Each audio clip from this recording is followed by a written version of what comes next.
प्रिय शिक्षार्थियों, NIOS के इस स्टूडियो में मैं डॉक्टर नीलेश कुमार आप सभी का हार्दिक स्वागत एवं अभिनंदन करता हूं। आज हम लोग अध्याय 20 कपटस्य दुर्योधनस्य धर्माचरणम इस पाठ का अध्ययन करेंगे। जैसा कि पाठ का नाम है कपटस्य दुर्योधनस्य धर्माचरणम, कपटी दुर्योधन के धर्माचरण अर्थात शासन व्यवस्था। वह दुर्योधन अपने राज्य की शासन व्यवस्था किस प्रकार से संचालित करता है, इस विषय में प्रस्तुत अध्याय में हम अध्ययन करेंगे। पाठ परिचय के रूप में प्रस्तुत अध्याय महाकवि भारवी द्वारा रचित किरातार्जुनीयम महाकाव्य के प्रथम सर्ग से लिया गया है। महाकाव्य के अंतर्गत 18 सर्ग हैं। किरातार्जुनीयम महाकाव्य में 18 सर्ग हैं। 18 सर्गों में इसी किराता और अर्जुन के बीच जो युद्ध होता है और उस युद्ध के परिणाम स्वरूप जो पाशुपत अस्त्र की प्राप्ति होती है, इसी को आधार बना करके महाकवि भारवी ने किरातार्जुनीयम ग्रंथ की रचना की। प्रस्तुत अध्याय में दुर्योधन अपने राज्य की शासन व्यवस्था किस प्रकार से संचालित करता है, इस विषय में हम चर्चा करेंगे। श्लोक देखते हैं। श्लोक संख्या 10।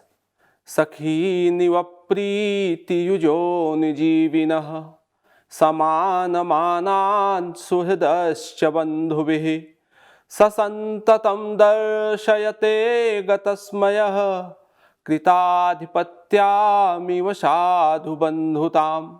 कहें गतस्मयः, अन्वय देखते हैं। गतस्मयः, गतस्मयः अर्थात स्मर का अर्थ होता है अहंकार। अहंकार रहित, गतः स्मयः यस्य सः, चला गया है अहंकार जिसका।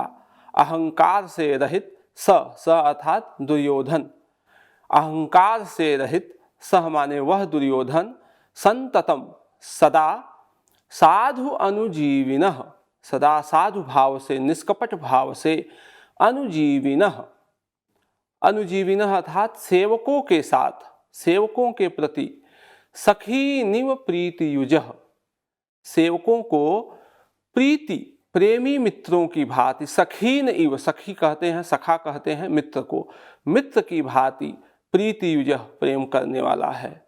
अर्थात अहंकार से रहित वह दुर्योधन अपने सेवकों को प्रेमी मित्रों की भांति, प्रीति युजः सखीनिव, सखी कहते हैं मित्र को, कि वह अपने सेवकों के साथ कैसा व्यवहार करता है, मित्र के समान। सुहृदश्च समान मानान बंधुभि इव, और सुहृदश्च, सुहृद कहते हैं मित्र को, और मित्रों के साथ कैसा व्यवहार करता है वह दुर्योधन, तो बंधुभि इव, बंधुजनों के समान, कुटुंबियों के समान। जैसा व्यवहार हम अपने बंधुजनों के साथ करते हैं, वैसा ही व्यवहार दुर्योधन सुहृदश्च बंधुभिः इव समान मानान, समान मानान अर्थात समान मान से तात्पर्य है सम्मान से, कि जिस प्रकार वह अपने कुटुंबियों को सम्मान देता है, वैसे ही वह दुर्योधन सुहृदश्च, सुहृदश्च अर्थात कुटुंबियों मित्रों को, कुटुंबी बंधुभिः इव, कुटुंबियों के समान समान मान आदर देता है, और बंधुताम, और बंधुजनों को कृताधिपत्याम इव दर्शयते, और बंधुताम, बंधुजनों को कृताधिपत्याम, कृतः आधिपत्य, जिसने राज्य स्वीकार कर लिया है, अर्थात राजा की भांति, स्वामी की भांति दर्शयते, दिखलाता है। अर्थात वह दुर्योधन अहंकार से रहित, गतस्मयः यह विशेषण है सह का, सह अर्थात दुर्योधन, दुर्योधन के लिए यह विशेषण प्रयोग किया गया है गतस्मयः, अहंकार से रहित, जिसका अहंकार चला गया है, ऐसा यह वह दुर्योधन संततम सदा निरंतर साधु अर्थात कपट रहित भाव से, समान भाव से, आदर भाव से, अनुजीविनः अपने सेवकों को मित्रों की भांति, सुहृदश्च मित्रों को बंधुभिः इव, बंधुजनों की भांति, कुटुंबियों की भांति समान मानान, समान सम्मान देता है, और बंधुताम, और बंधुजनों को कृताधिपत्याम इव, राजा के समान, एक राजा का जो सम्मान होता है उस प्रकार का वह मान और सम्मान अपने बंधुजनों को दर्शयते, दिखलाता है। अर्थात वह अपने राज्य में, अपने प्रजा के बीच में, अपने सेवकों के साथ कैसा व्यवहार करता है, मंत्रियों के साथ, मित्रों के साथ कैसा व्यवहार करता है, और अपने बंधुजनों के साथ वह दुर्योधन किस प्रकार से व्यवहार करता है।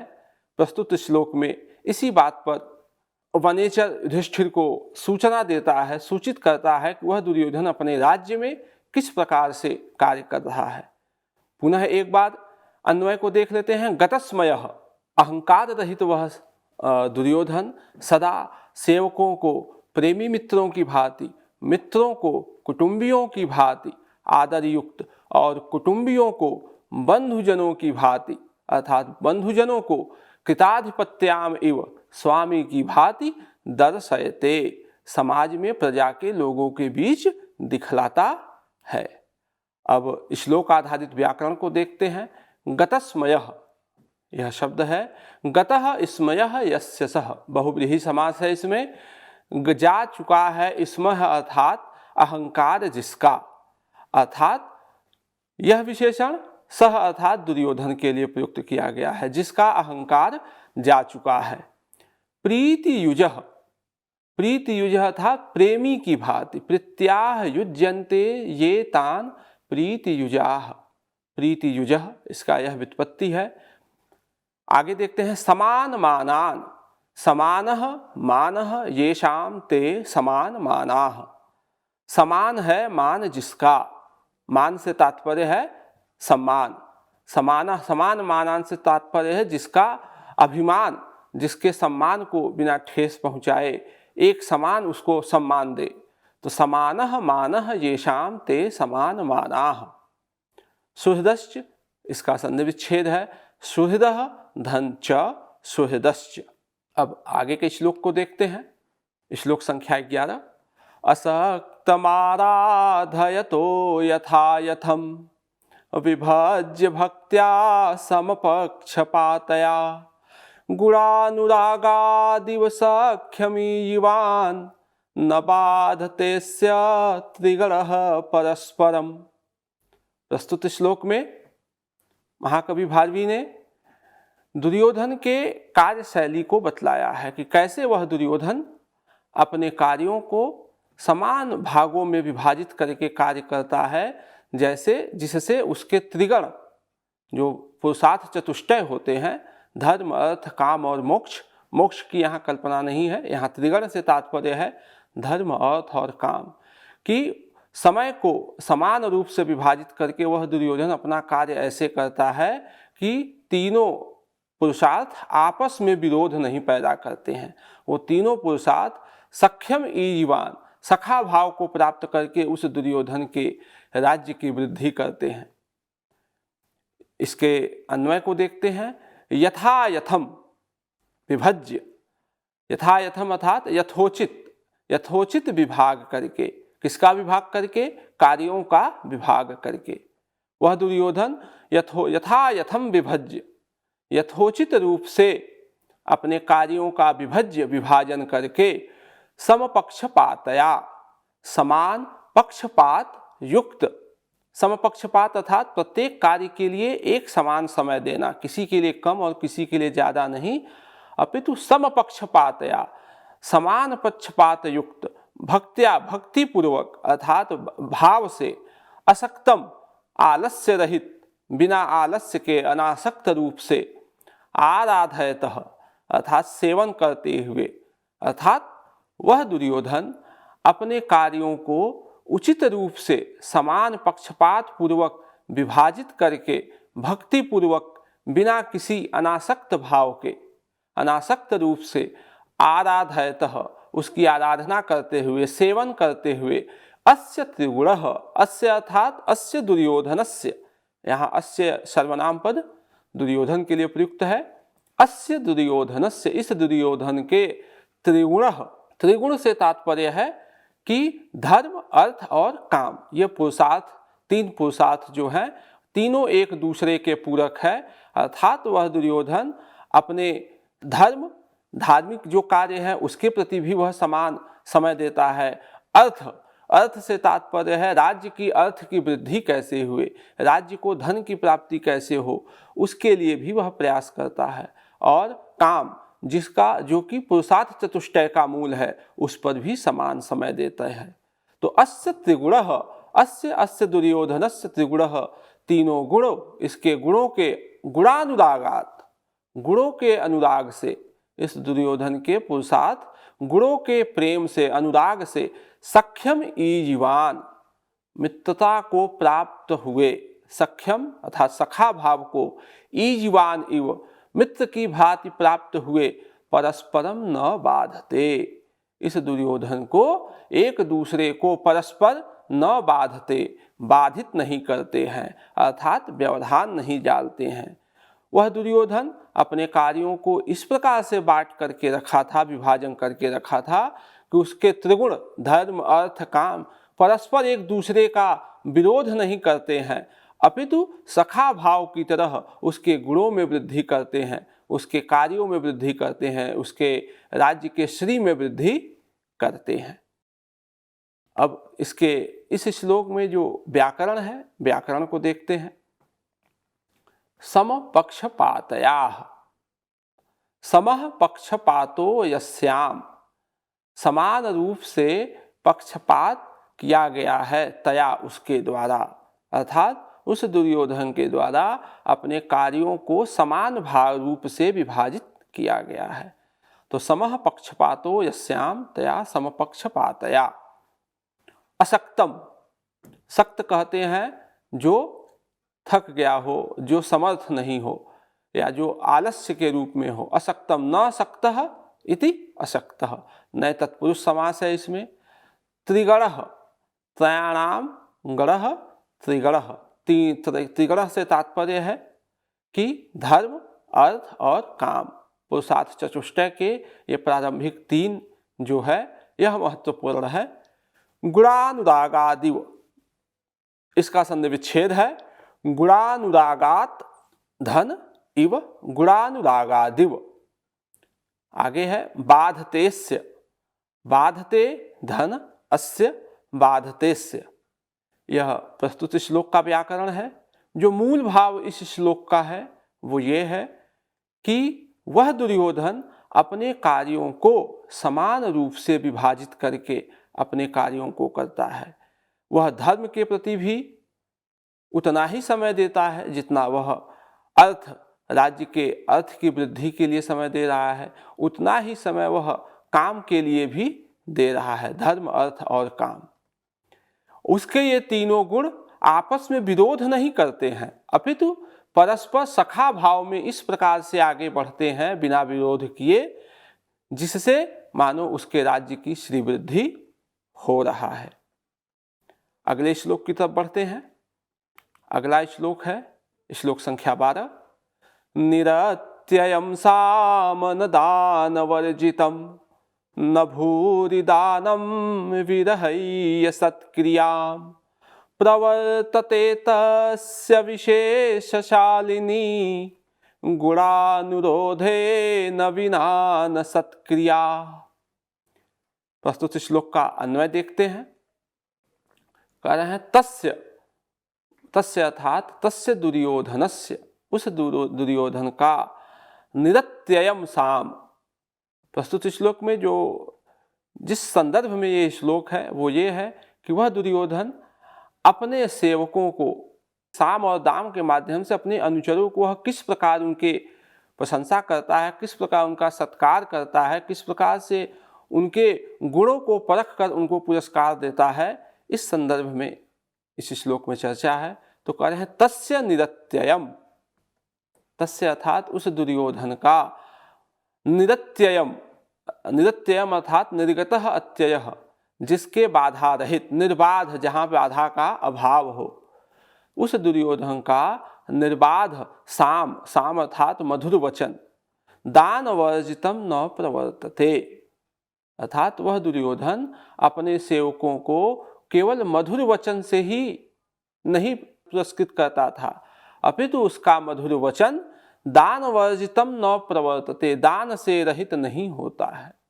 दान वर्जितम अर्थात वह अपने सेवकों से मधुर वचन बोलने के साथ उनको प्रभूत दान भी प्रदान करता है।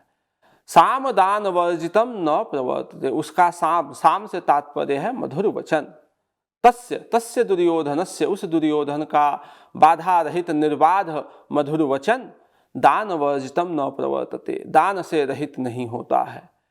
भूरि दानम सत्क्रिया विरहस्य न प्रवर्तते, और उसका जो प्रभूत दान देता है वह दुर्योधन केवल दान ही नहीं देता है, अपितु दान के साथ व्यक्ति को सम्मान की भी आवश्यकता होती है। इसलिए वह दुर्योधन दान के साथ भूरि दानम, और उसका भूरि बहुत दान, प्रभूत दान, सत्क्रिया विरहय्य न प्रवर्तते, सत्कार से रहित नहीं होता है। अर्थात उसका प्रभूत दान, अपने सेवकों को जो दान देता है वह सत्कार के बिना नहीं होता है, अर्थात वह उनके गुणों को देखकर ही उनको दान देता है। विरहय्य न प्रवर्तते, किससे रहित नहीं होता है? सत्क्रियाम, सत्कार से रहित नहीं होता है। विशेषशालिनी, और विशेष रूप से अतिशय सत्क्रिया, अतिशय जो सत्कार, अगर किसी का वो विशेष सत्कार कर रहा है दुर्योधन, तो गुणानुरोधेन विना न प्रवर्तते, गुणानुराग, गुणों के अनुराग के बिना न प्रवर्तते, अर्थात वह गुणों को देख करके ही विशिष्ट सत्कार के लिए प्रवृत्त होता है। अर्थात वह दुर्योधन, उस दुर्योधन का जो मधुर वचन है वो दान से रहित नहीं होता है, उसका जो प्रभूत दान है वह सत्कार से रहित नहीं होता है, सम्मान से रहित नहीं होता है, और उसका जो विशेष सत्कार है वह गुणों के बिना नहीं होता है। अर्थात वह ऐसे लोगों को दान नहीं देता है जिसके अंदर गुण नहीं हो, अपितु वह ऐसे लोगों को दान देता है जिसके अंदर गुण हो। गुणहीन का वह पुरस्कार, गुणहीन को वह पुरस्कार नहीं प्रदान करता है। इसलिए उसका सत्कार गुणानुरोधेन विना न प्रवर्तते, गुणों के अनुराग के बिना नहीं प्रवृत्त होता है, नहीं लागू होता है। श्लोकगत व्याकरण को देखते हैं। कहें निरत्ययम, निर्गतः अत्ययो यस्मात् तत् निरत्ययम, अर्थात जिसका अत्यय, अर्थात निर्गतः, जिसका निर्गतः अत्ययो यस्मात् तत् निरत्ययम, जिसका बाधा रहित, निर्बाध, अत्यय अर्थात बाधा, जिसका बाधा चला गया हो, जिसकी बाधा नष्ट हो गई हो, उसके लिए प्रयुक्त है निरत्ययम। निर्गतः अत्ययो यस्मात् तद निरत्ययम। दान वर्जितम तस्य दुर्योधनस्य, दान वर्जितम, दान वर्जित तात्पर्य है दानेन वर्जितम, तृतीया तत्पुरुष, दान से वर्जित नहीं होता है, उसका सत्कार दान से वर्जित, तृतीया तत्पुरुष होगा, दानेन वर्जितम। सत्क्रियाम, सती च असौ क्रिया, सत्क्रिया कर्मधारय समास है। ताम सत्क्रियाम, सत अर्थात सदाचार, क्रिया उसके सत्कार जो है, उसके कार्यों के प्रति जो उसका सत्कार करते हैं, उसके कार्यों के आधार पे जो उसका सत्कार करते हैं, तो सत्क्रियाम, सती च असौ क्रियाम सत्क्रिया, ताम सत्क्रियाम।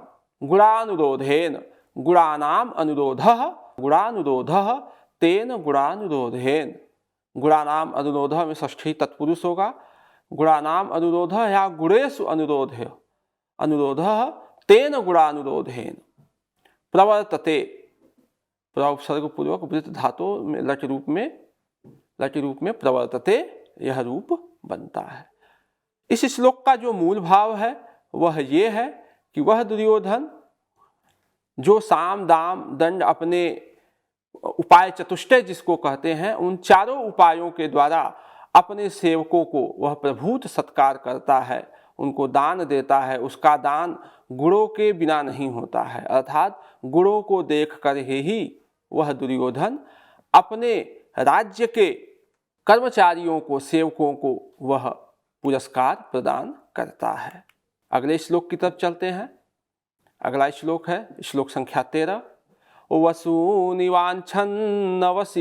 मन्युना स्वधर्म इत्येव निवृत्त निवृत्तकारणः गुरूपदिष्टेन रिपौ सुतेऽपि वा निहन्ति दंडेन स धर्म विप्लवम्। कह रहे हैं वशी सह, वशी अर्थात अपने इंद्रियों को वश में करने वाला वह दुर्योधन, वशी अर्थात जितेंद्रिय, सह सह दुर्योधन, वह दुर्योधन, वसूनि वांछन्न, वह दुर्योधन जो प्रजा का कल्याण करता है, कर रहा है, उसके पीछे जो उसका उद्देश्य है उसी के संदर्भ में इसमें बात है। वसूनि वांछन्न, वसूनि अर्थात न वसूनि वांछन्न, न धन की इच्छा करता है, वसूनि अर्थात धन की, वह दुर्योधन जितेंद्रिय, वह दुर्योधन न धन की इच्छा करता हुआ, न मन्युना, न ही क्रोध के कारण, अपितु निवृत्त कारण, अपितु कारणों से रहित, अकारण ही, क्रोध के कारण नहीं, धन के लोभ के कारण नहीं, अपितु अकारण ही वह दुर्योधन स्वधर्मः एव, यह मेरा कर्तव्य है, स्वधर्म अपना धर्म है, अपना यह कर्तव्य है, एव यह मेरा ही कर्तव्य है, इति इस प्रकार गुरुपदिष्टेन, गुरुपदिष्टेन अर्थात गुरुओं के द्वारा प्रतिपादित, यहाँ गुरु से तात्पर्य है मनु याज्ञवल्क्य आदि गुरुओं के द्वारा प्रतिपादित, गुरुपदिष्टेन गुरुओं के द्वारा कहे गए, दंडेन दंड के माध्यम से, रिपौ वा सुते अपि, रिपौ अर्थात शत्रु में अथवा सुते पुत्र में भी धर्म विप्लवम निहंति, धर्म के उन्माद को, धर्म के विप्लव, विप्लव का अर्थ होता है उन्माद या उल्लंघन, धर्म के उल्लंघन को निहंति रोकता है। इस श्लोक में दिखलाया गया है कि वह अपना शासन व्यवस्था किस प्रकार चला रहा है। दुर्योधन वह अपने शासन व्यवस्था में न तो अपने शत्रु के और पुत्र दोनों के प्रति धर्म को स्थापित करता है कि दोनों धर्म का उल्लंघन न करे, कि मेरा संतान है इसलिए धर्म का उल्लंघन न कर दे, तो कह रहे हैं वशी सह जितेंद्रिय वह दुर्योधन, वसूनि वांछन्न, न धन की इच्छा करता हुआ, और न मन्युना, न और न क्रोध के कारण, अपितु निवृत्त कारण, कारणों से रहित वह दुर्योधन, स्वधर्मः एति, वह मेरा कर्तव्य है, इस प्रकार गुरुपदिष्टेन मनु आदि गुरुजनों के द्वारा उपदिष्ट कहे गए, दंडेन दंड से, रिपौ वा सुते अपि, शत्रु में अथवा पुत्र में, धर्म विप्लवम निहंति, धर्म के विप्लव को रोकता है, निहंति हन धातु है, रोकता है, नष्ट करता है। इस श्लोकगत व्याकरण को देखते हैं। निवृत्त कारणः, निवृत्तानि कारणानि यस्मात् स निवृत्त कारणः, निवृत्त हो गए हैं कारण जिससे, सह निवृत्त कारणः, यह दुर्योधन के लिए प्रयुक्त है। गुरुपदिष्टेन, गुरुरा उपदिष्टेन, गुरु के द्वारा उपदिष्ट कहा गया, तेन गुरुपदिष्टेन, तृतीया तत्पुरुष है। धर्म विप्लवम, इसमें षष्ठी तत्पुरुष है, धर्मस्य विप्लवः, धर्म विप्लवः, धर्म के विप्लव, विप्लव को कहते हैं उन्माद को, उल्लंघन को। वांछन, वांछन में इसका संधि विच्छेद होगा, वांछन धन न वांछन। सुतेपि, सुतेपि का संधि विच्छेद है, सुते धन अपि सुतेपि। प्रस्तुत श्लोक का जो मूल भाव है वो यही है कि वह अपने राज्य के शासन व्यवस्था को कैसे चलाता है।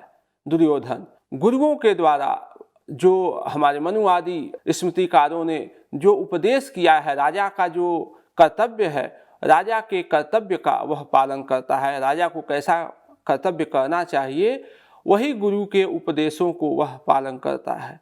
और राजा को शासन चलाने के लिए जिसकी सबसे महत्वपूर्ण आवश्यकता होती है वो होता है दंडेन, दंड, साम दाम दंड भेद उपाय चतुष्टय के माध्यम से। एक ऊपर के श्लोकों में हमने देखा कि वह साम दाम के माध्यम से अपने सेवकों को पुरस्कार प्रदान करता है वह दुर्योधन, तो वही दुर्योधन दंड के माध्यम से कोई धर्म का उल्लंघन न करे, स्वधर्म का उल्लंघन न करे, इसलिए वह दंड का भी प्रयोग करता है। और वह प्रयोग वह केवल शत्रु के साथ ही नहीं अपितु अपनी संतति, अपने संतान, अपने पुत्र भी उसका उल्लंघन न करे, इस पर भी वह ध्यान देता है। धन्यवाद।